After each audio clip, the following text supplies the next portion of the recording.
नमस्कार अहाँ सब गोटे के हम अहाँ सब गोटे के संगीता झा गोर लगै छी। हमर चैनल पर अहाँ सबके स्वागत अछि। हम अहाँ सबके एगो गीत सुनाबऽ जा रहल छी। राधे बंसी लेलन चुराई, अब हम कोना जियब गे माई। राधे बंसी लेलन चुराई, अब हम कोना जियब गे माई। जमुना किनारे कदम के रगछिया खेलत कृष्ण कन्हाई, खेलत कृष्ण कन्हाई। सब सखियन मिल बंसी छीनल, सब सखियन मिल बंसी छीनल।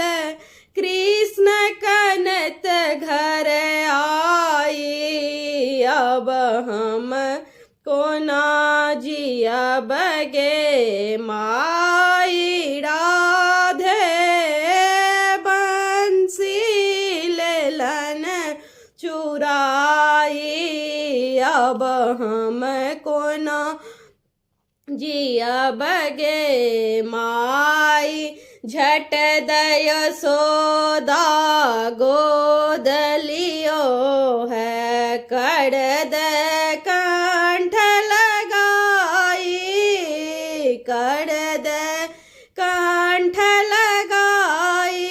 बांस के बांसुरी छोड़ तू कान्हा, बांस के बांसुरी छोड़ तू कान्हा।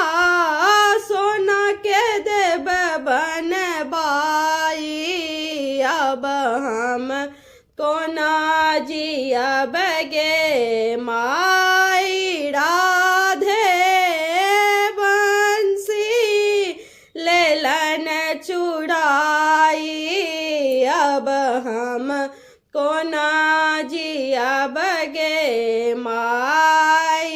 इहो बंसी सुरपुर सालाई, नंद बाबा बनबाई, नंद बाबा बनबाई। इहो बंसी में प्राण बसतु है, इहो बंसी में प्राण बसतु है।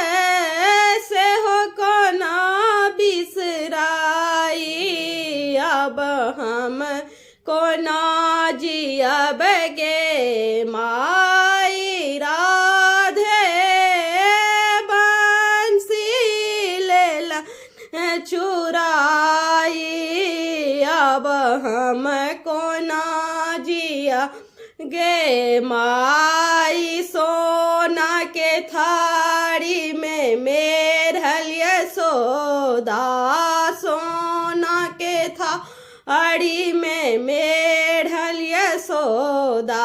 मोतियन माल गुथाई, मोतियन माल गुथाई। आंगने आंगने पूछन लागी, आंगने आंगने पूछन लागी। के मोर बंसी चुराई, अब हम कोना जियब गे माई। अपना महल सा निकलल राधा, अपना महल सा निकलल राधा। सुनु यशोदा माई, सुनु यशोदा माई। अहाँ केरा पुत्र कृष्ण कन्हाई, अहाँ केरा पुत्र कृष्ण कन्हाई। से मोर चीड़ चुरा अब हम कोना जियब गे माई राधे बंसी लेलन चुराई। अब हम कोना जियब गे माई। अगर हमर गीत अहाँ सबके नीक लगल हुआ तो हमर चैनल के लाइक सब्सक्राइब एंड शेयर करू और कमेंट करू आगा अहाँ सबके कोन कोन गीत सुनऽ के अछि, हम सुनाबऽ के कोशिश करब। धन्यवाद।